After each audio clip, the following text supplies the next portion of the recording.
joining our conversation, chief national correspondent for the New York Times and MSNBC contributor Mark Leibovich. Also with us, senior spokesperson and advisor to the DNC War Room and former communications director for Senator Kamala Harris's presidential campaign, Lily Adams is here. Lily, let me start with you and this sort of family dysfunction that the country's having to live through.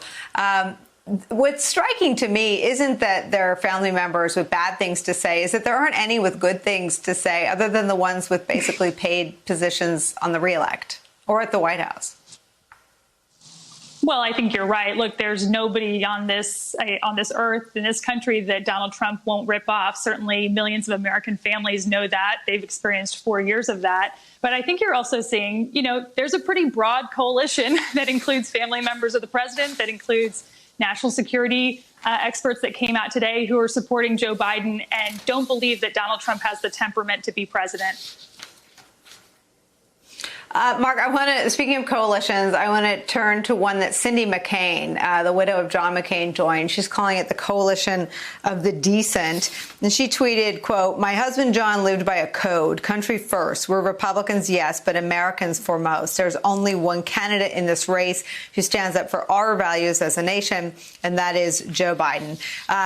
She doesn't say it, but you have to assume that it's her belief that if John McCain were alive, he would have made a similar choice. What do you think the impact of this is in a state that's much closer than the Trump campaign would like it to be, John McCain's home state, Arizona?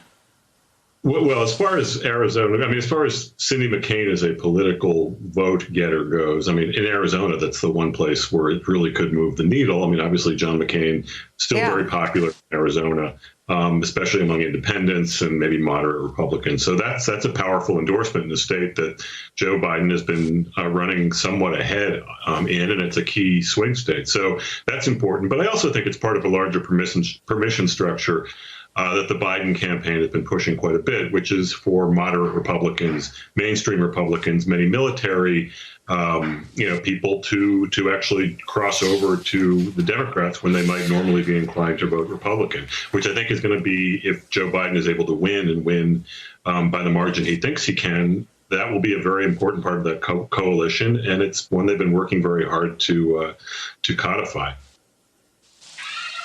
Lily, coalitions is one of these words you use on campaigns, and it usually means sort of assembling enough of kinds of voters to win electorally.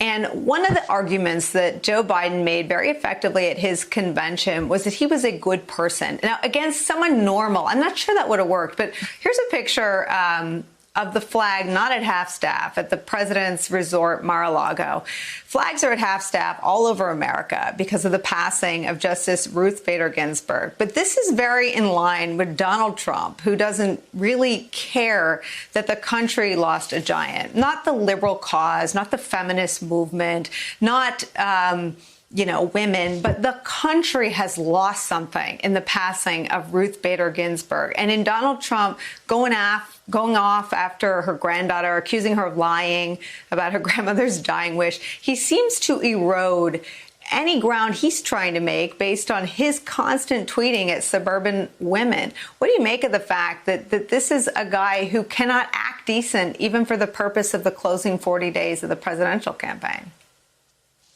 Well, I think it's why, Nicole, you're seeing such a broad-based coalition of voters who are rejecting the kind of politics that we've seen from him for 4 years. You mentioned two core constituencies, folks who are either veterans in the military or formerly served, or military families where they've seen that the president is insulting folks who've been captured in war or who have lost their lives fighting for our country. You're talking about suburban women who have seen for 4 years Donald Trump demean and insult women, but also lie to their faces about the pandemic that they and their families are facing right now. There's no bottom. And I think what voters want right now is a sense of decency and leadership restored, and for someone who's going to keep them safe and who cares about their safety. And that's Joe Biden.